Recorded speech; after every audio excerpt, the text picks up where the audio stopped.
I want to have a deep voice off between him and the guy that sings for Crash Test Dummies. It was not that well received when it came out, critically anyway. No. But over the years, it didn't make a lot of money either. People have really given that a second thought. And they should. And they should, and it's really a favorite. And sometimes he dubbed all the voices, including women's parts. How odd. So how did that election thing turn out? By the time we're recording this, it's the night before. And maybe we'll be happy tomorrow, maybe we won't. But we've already decided we're just going to unplug. Yes, right? we're not even going to. No, I'm anxious even thinking about it now. So I am too. No. We're going to just pretend we live on a whole other planet all of tomorrow. Yeah, so we're going to we're going to be happy tonight, and hopefully we'll be happy tomorrow as well. But we're always happy when we're talking about the horror films, and that's what we do here on the Fright Club podcast. And welcome to it. She is Hope Madden. He's George Wolf. This is Fright Club, and we want to say thank you, big thank you. Last time it was a bonus episode with a bonus special guest that I don't want to say we fell into it. We were hoping it would happen, and it did happen. Yeah, Jason Tostovan, who is the co-founder and programmer for Nightmares Film Festival, asked us if we would mind doing a QA with Natalie Erica James, who directed Relic.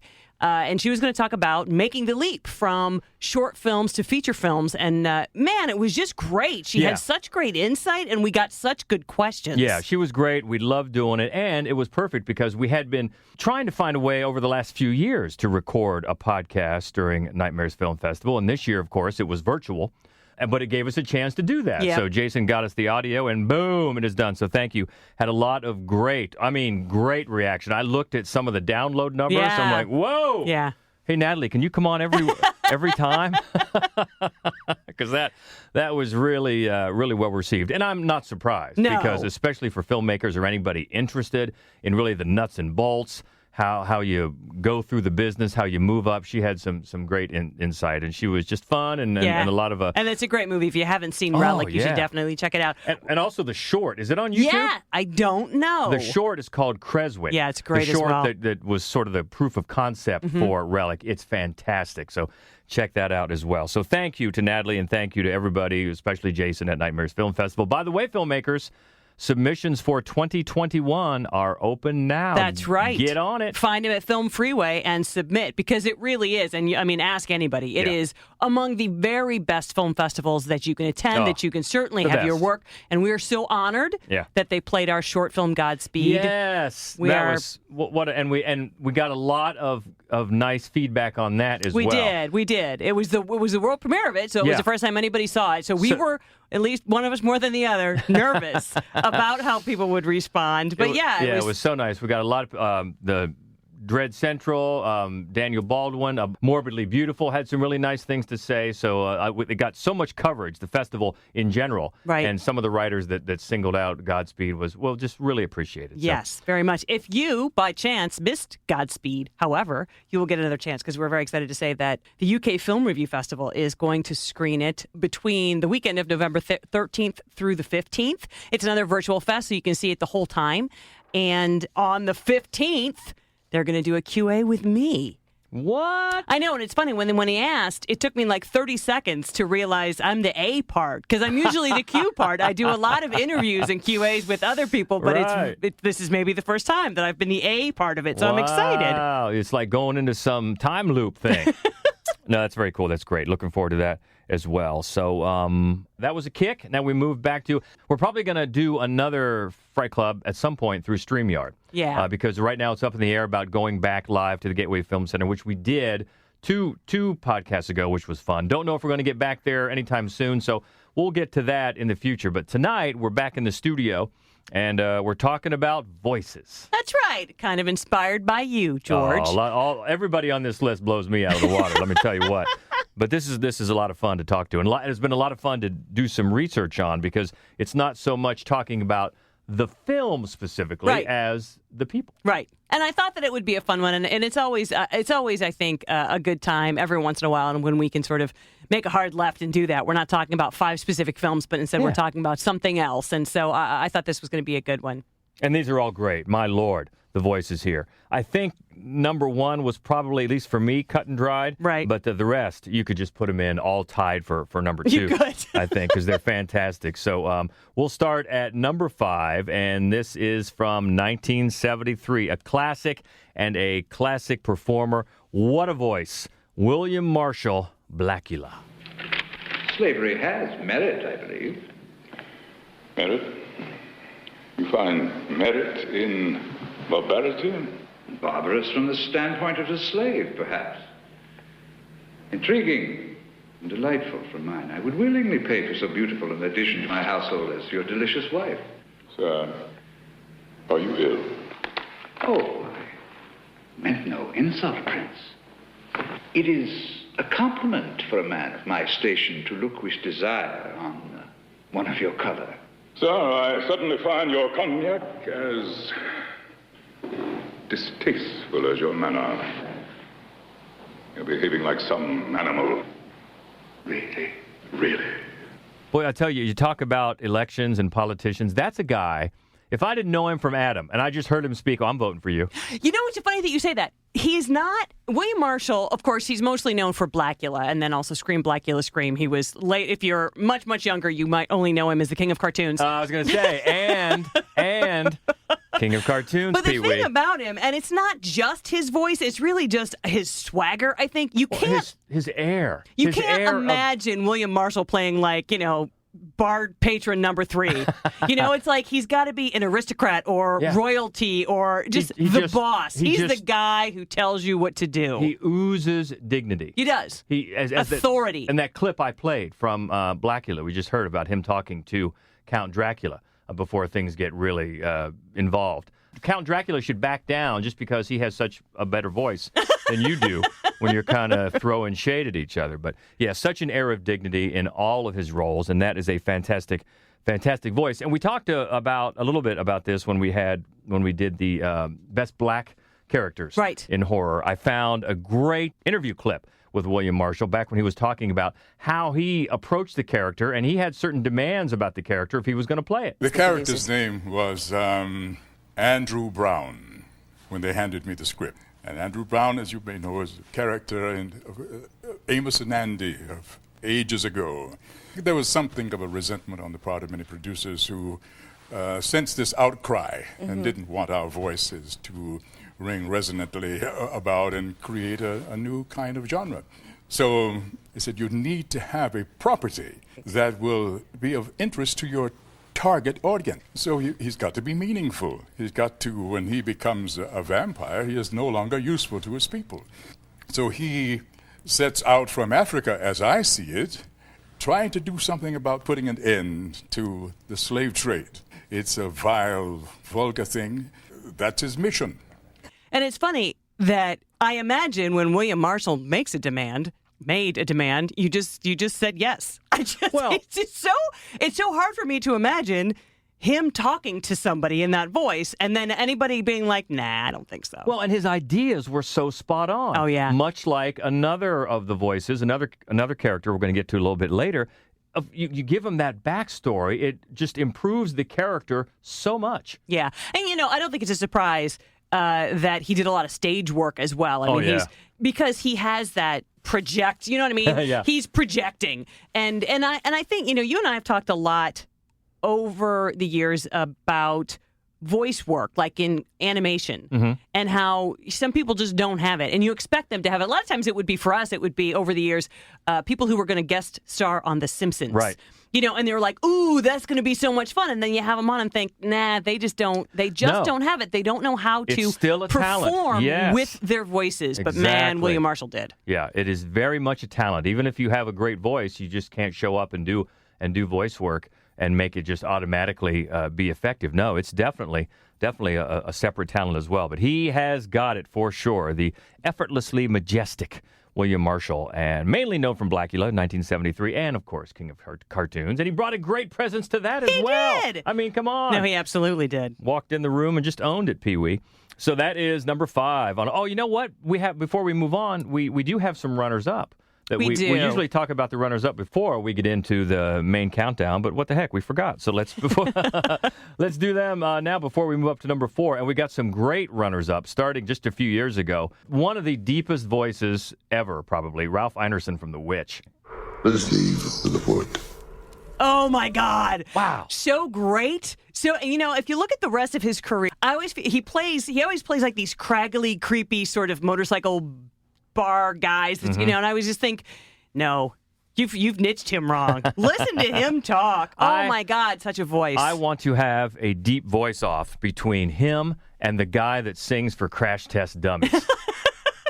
Just have to see what notes they can hit, because those two, it's an incredible voice. It is, and it's an interesting thing. One of the things that when you finally find out whether or not Black Phillip has a voice, I thought to myself, now that had to be a challenge, because you've already got That's a good voice, too. This just magnificent, you think, well, what direction are you going to go? But I did. I like the direction that they took with Black Phillip. Well, and his speaking is so much different. It's so hushed, and every little linguistic sound is accentuated. Yeah.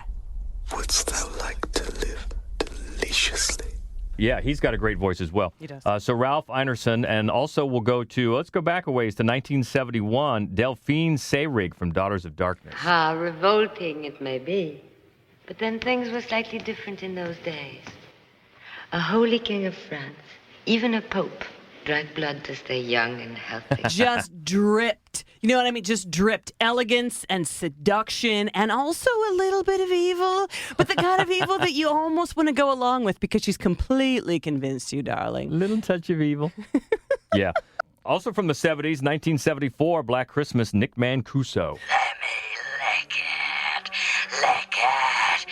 Yeah, I mean, I think that there's something to be said for somebody a performer who is relying exclusively on their voice, right? Nick Mancuso's not actually physically in this film, but I feel like Black Christmas, I mean, that was a groundbreaking film. Sort of like The Ring in that videotape, as you always bring up, right? When you get to the actual phone calls, if there's nothing creepy about those phone calls, the entire film falls apart. And man, because of Nick, they are creepy phone calls, and you just want to get them off the phone as fast as possible. Yeah, absolutely right. And then 1993, this movie has a few cool voices, but Yes. Teresa Wright from Exorcist 3. You and I have talked about this one scene many times. Now, everybody knows the one scene from The Exorcist 3 that is going to make you just jump out of your seat, and that's the creepy guy in the hall. Right. I know. The one that kills me is the woman in the confessional. Yeah.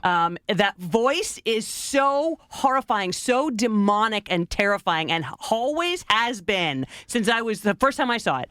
The first was that waitress near Candlestick Park. I cut her throat and watched her bleed. She bled a great deal.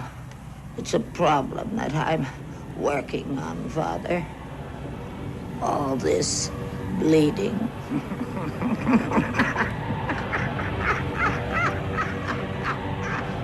That's who that is, Teresa Wright. And, she's got some big shoes to fill because she's more or less, filling in for sort of the voice that you're so familiar with from the original. It's a riff on that idea, a creepy, older woman kind of a voice. But, oh, my God, she terrified me. It's been interesting to me to see over the last several years how Exorcist 3, sort of like The Thing, has just risen in everybody's estimation. Because if you look back, it was not that well received when it came out, critically anyway. No. But over the years, it didn't make a lot of money either. People have really given that a second thought. And they should.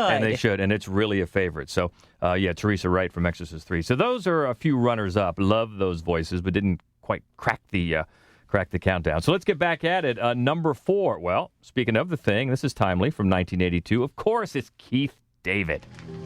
If you're worried about me. If we've got any surprises for each other, I don't think we're in much shape to do anything about it.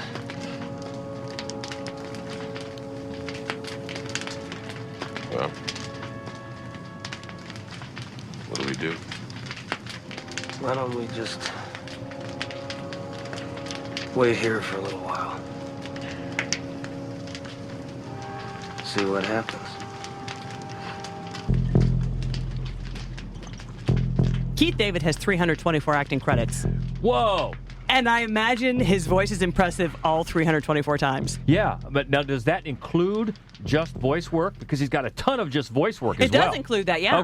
Okay, so that's both on screen and voice work because he has done so many. He's gotten 3 Emmys just for his voice work alone.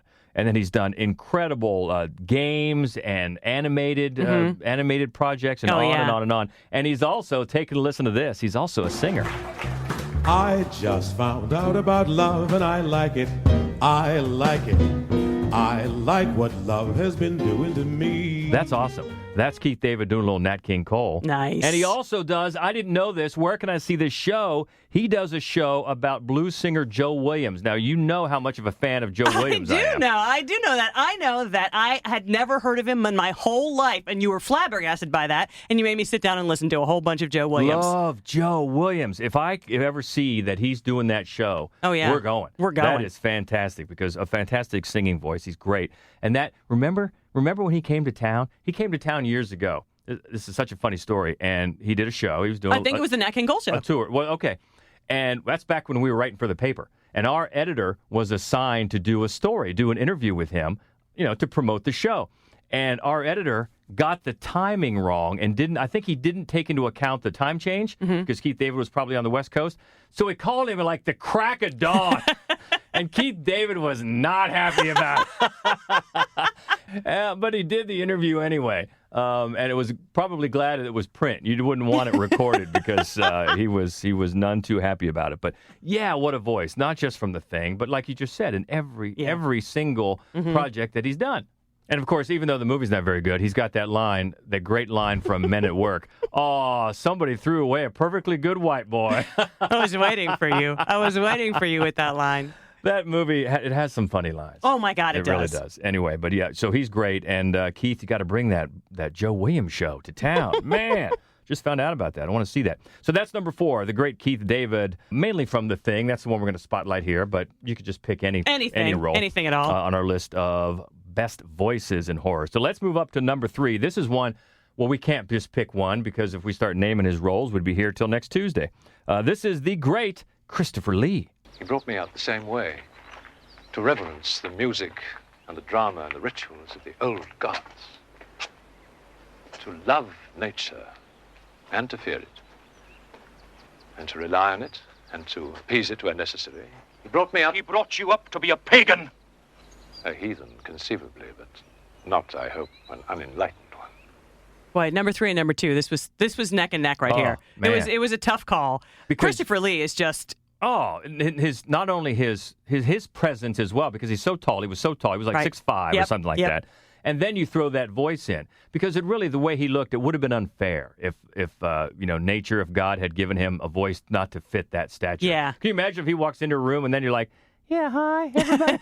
It's not going to work. No. The entire presence, he was another just majestic figure. He's just a bit of a saucy baritone, I think. Bit. Yeah, and it's funny to me because some of his characters that are the most well-known, Dracula, he very rarely spoke. He had very few lines as the Dracula character. And then, of course, he was the monster, Frankenstein's monster with no lines. And you just think, what a way. I mean, I know he was a big dude, but still, that is an incredible waste.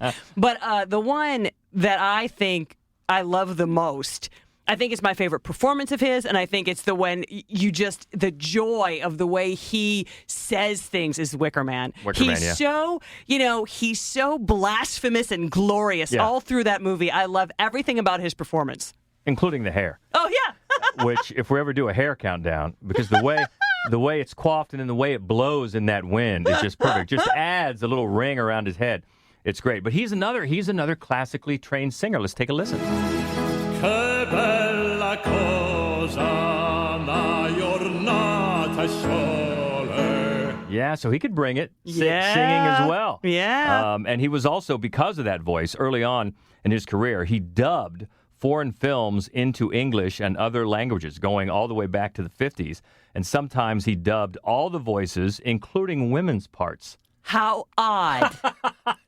How odd. But still, so I never want to have to watch a dubbed film. Yeah. I always prefer subtitles. Now I'm rethinking that. If I could watch a film dubbed by Christopher Lee, I think I'd be all in. Even one of his co-stars back then, Douglas Fairbanks Jr., recalled that Lee could do any kind of accent, foreign, domestic, north, south, middle, young, old, everything. Just a great character actor. Nice. So not only we talked about having the voice and knowing how to use it, man, if he could do that, he would be in demand as even before his actual on-screen roles took off. But Christopher Lee, so many, mainly The Wicker Man. But that is funny that with that voice, you choose not to use it. Yeah, that is. I didn't really think about that. Yeah, but you're it's fair. right. I mean, but he also, in The Lord of the Rings, which obviously not horror, but that he's just so menacing. He's so elegant and sinister at the same time, and it's so much of it is that voice. Yeah, and didn't he? Maybe he still does. Didn't he hold the record for his films grossing the most money?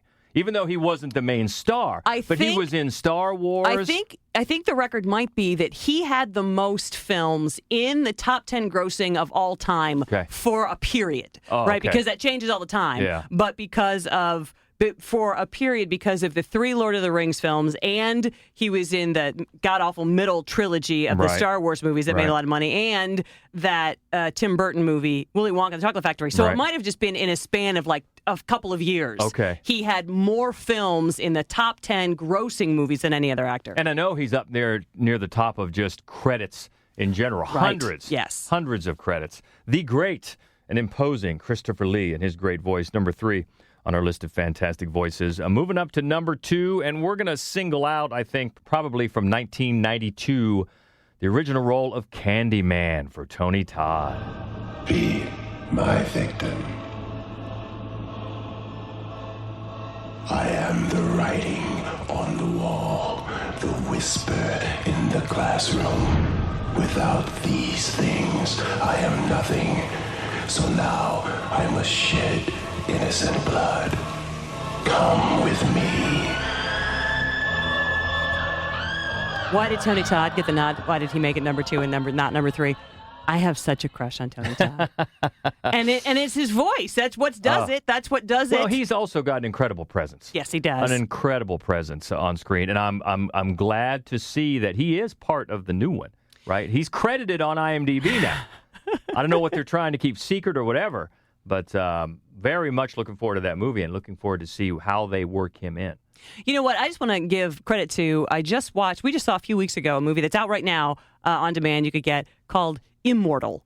And it's really a series of vignettes, not all of them horror, some of them horror, about people who realize quite suddenly that they can't die. Mm-hmm. And it is his most tender and beautiful and heartbreaking performance I've ever seen. He's just magnificent. And it's funny because I think that that's something that he does bring to other performances where, Christopher Lee or Keith David or William Marshall, they have a certain presence that's very intimidating. Whereas I feel like Tony Todd, there is underneath that a tenderness. Oh, yes. A vulnerability to his characters that gives them an extra dimension. I think that's exactly right. And much like we were talking about with William Marshall and Blackula, to the original Candyman, Tony Todd brought very specific set of ideas about the backstory that his character should have. And we had a clip of him talking about that. I wanted to really emphasize the fact that he was a painter and a shoesmith, and that's why the love was unrequited. That was very important to me. And I got to even tell more of that in the second one, which is what we're here discussing. I wanted, I insisted that we do scenes of him in his former life. Now, there are a lot of fans that don't get that, but the ones that are intelligent do. It's a gothic love story at its core. Yeah, if you're a long-time listener, we did use that clip again when we had the podcast on the best black characters in horror. But that's another case of where his input greatly improved the entire film experience. That backstory is great. Oh, it is. But the other thing, because famously, originally it was supposed to be Eddie Murphy. And while he, especially in 1992, might have been a better-looking man, he certainly wasn't the physical presence of Tony Todd. But that voice, forget it. Yeah. That's really what, in the parking lot, the first time you hear his voice. That's the clip I just played, yeah. And you're like, oh, wait a minute, hold the phone. I might let you kill me. Yeah. And she brings that exactly that same kind of reaction. You're just sort of, it's almost, intoxicating, just that voice. You know, Eddie Murphy's great, but I can't see that at all. Well, then a few years later, A Vampire in Brooklyn proved that he really should not That's be playing why a vampire. I can't see that at all. No, it's fantastic what he brought to the role for his ideas of the role, and then the presence, and then that's another case where the presence that he had once he did open his mouth had to be something like that. Yes, I agree with you. It you. had to be seductive and dripping with that invitation. Yeah. Yeah, and he nailed it. So, very much looking forward to the new Candyman. Yes. We'll see how he's involved, but that's very cool. Tony Todd, the great Tony Todd from Candyman, and many others. The second, number 2 in our countdown of best voices in horror. And that takes us up to number 1. Just iconic, unforgettable in so many ways. Mercedes McCambridge, the demon from The Exorcist. And I'm the devil. Now kindly undo these straps. What an excellent day for an exorcism. How long are you planning to stay in there? Until she rots and lies stinking in the earth.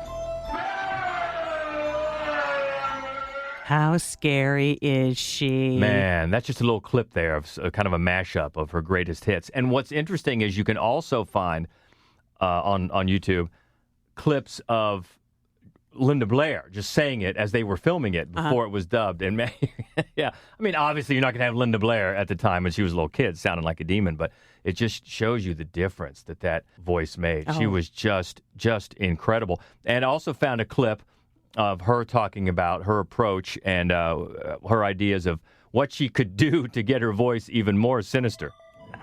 The Demon in The Exorcist, the film, is a 100% radio performance because you never see me. All you do is hear me. And yet, through the vocal apparatus, I made people throw up and pass out and faint and all that silly stuff.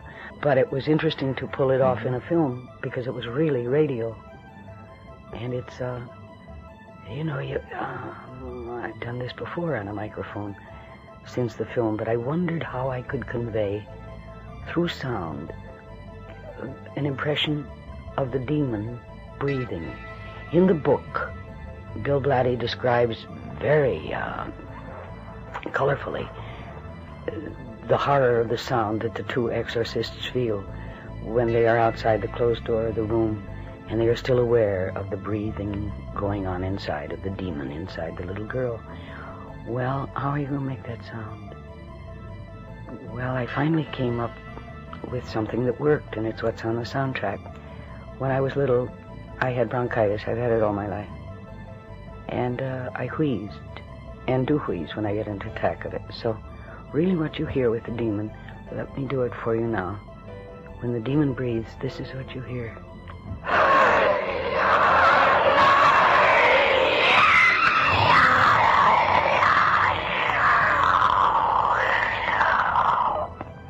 And all it is bronchitis. Well, that wouldn't mean anything in front of a camera or out there on that stage. But in radio, you can do so many things, so many things. If you risk the amount of imagination you have and trust the amount of imagination of the listener. And that clip is also interesting because a lot of people might not realize what she sounded like in real life. Exactly. Yeah, Although you do see her movies pop up. For a while, I couldn't turn on the TV without seeing Johnny Guitar. Johnny Guitar was always on for some reason. I don't know why. And she's in that. And then, of course, she won an Oscar for All the King's Men, and she was nominated for Giant. So she had an incredible career outside of The Exorcist. But then, what a choice for that voice. Yeah, and it's such a funny thing because as you said, you wouldn't have guessed. What she went through to make her voice sound that way. But she really does sound like she's speaking and it doesn't sound strange. She doesn't sound like she's doing it. She just sounds like she's talking to you from hell. Well, and she said in the clip there, a lot of it is kind of a blessing in disguise that she suffered with bronchitis all of her life. So she started where she could summon up that's a base for it, and then she talked about smoking and drinking and all this other stuff, and it just sounded like she gargled with broken glass or something like that. But it definitely sounds like a voice from another world. Yeah. And I also found a clip of William Friedkin talking about it. She said I should swallow raw eggs, I should smoke cigarettes constantly, and you got to give me some booze, which is going to make me nuts, and I'm getting off the wagon to do this, so I want my priest around to counsel me. The most curious things would happen in her throat. Double and triple sounds would emerge at once. Wheezing sounds, very much akin to what you could imagine a person inhabited by various demons would sound like. Basically, she performed it under great duress, and I was like stunned at what she put herself and allowed me to put her through in order to accomplish this.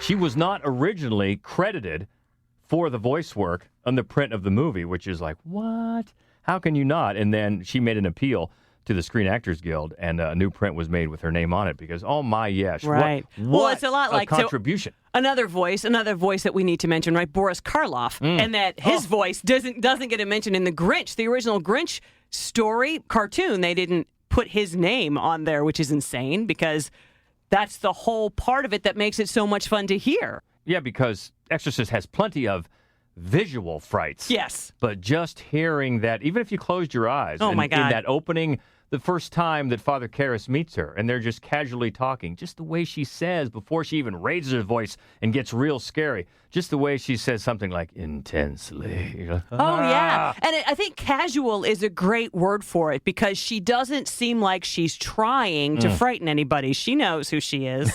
Yeah. And she had like we said, she had a long, illustrious career. And speaking of, I found this story funny. Speaking of the movie Johnny Guitar, which was in the 50s, that was... It was Sterling Hayden and Joan Crawford. And she got into big fights with Joan Crawford, which is hilarious. We always hear about Joan Crawford and Betty Davis. Well, Mercedes McCambridge said they fought on and off the stage. She says one night in a drunken rage, Joan Crawford scattered all of her costumes along an Arizona highway. And they had to go and pick them up. And she was only, I think Mercedes McCambridge was like 5'2". Oh, wow. Or something like that. So that would have been great to have them going at each other. Joan Crawford didn't really play any favorites, I guess. You're gonna co-star with me. I'm gonna fight you. But yeah, the voice. When I was thinking about this list, I mean that was number one immediately. Yeah, absolutely. Yeah, absolutely. Immediately. And it's funny to think back then too in the 70s. They can do so many more things with voices now artificially. Yeah. Than they could then. Mm-hmm. And you didn't need it. No. You didn't need it. You just needed some booze and some cigarettes. Some bronchitis. Man, just incredible. And it's funny, they just last Friday, when we were doing our TV gig, and it was the Friday before Halloween, which was Saturday, and the host asked us which was our favorite horror movies. Mm-hmm. And it's still mine. I think The Exorcist is still mine. Yeah. I mean, there are so many great ones, but it's just my go-to because it's another one where I'm always going to stop. Unlike Johnny Guitar, when I'm flipping, I'm gonna not keep flipping. And it's so powerful, especially that director's cut. So The Exorcist, Mercedes McCambridge, know that name, learn it.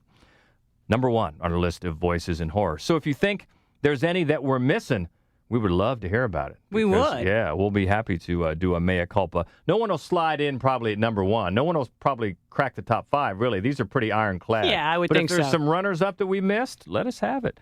You can find us at Twitter. That's easiest. Fright Club Pod is where we hang, and also on Facebook and Instagram, it is Mad Wolf Columbus, and the main website is madwolf.com. So we talked about not knowing if we're going to get back in front of a live audience, but if we don't, we'll do another StreamYard coming up. So what else is in the cards? We have a podcast coming up with Man from the Future, Corey Metcalf, and we're going to talk about planners, psychotic planners. Psychotic planners. Yes. Is that like part of a Trapper Keeper? We used to get back in the day? It's a new line, yeah. Do they still make those? Trapper Keepers? I have no idea, George. All right. Oh, you know what? We always have to go back and forth if we know if we're going to be live or not live because the live events include a film. Oh, yeah. But if it's not, I'm thinking about, as a substitute for the live event, maybe, again, in your honor, motorcycles. Wow. Motorcycle movies. What do you I'm think? Touched by all this What do you think? attention. I like it. And what am I forgetting?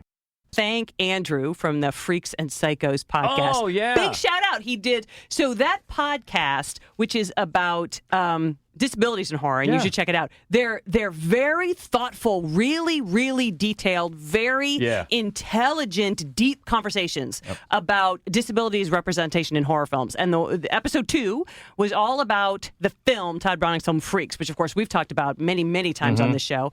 And we got a lovely shout out, and he discusses the podcast, our podcast, and talks a little bit about what you can expect if you're a listener. So I appreciate that. And I really, for especially like really hardcore sort of students of the genre, I recommend that you check out Freaks and Psychos podcast. Yeah, and in knowing him and talking to him as we have done at Fright Clubs and also at Nightmares Film Festival, that doesn't surprise me at all. He's a scholar himself, and so that is the kind of attention to detail and depth that and guests. He had guests at times as well bring to the conversation. It's fascinating. Yeah, so thanks for the shout out. Appreciate that. All right, so let us know what we missed, if anything, on the voices, and we look forward to hearing from you there, and look forward to future Fright Club podcasts, whether live or in the studio or doing the StreamYard. It's all good. It's all frightful. So keep in touch if you can. She is Hope Madden. He's George Wolf. And this is the Fright Club Podcast. Hi, this is Ruckus Sky. I'm Lane Sky. We're the writer and directors of The Devil to Pay. Stay frightful, my friend.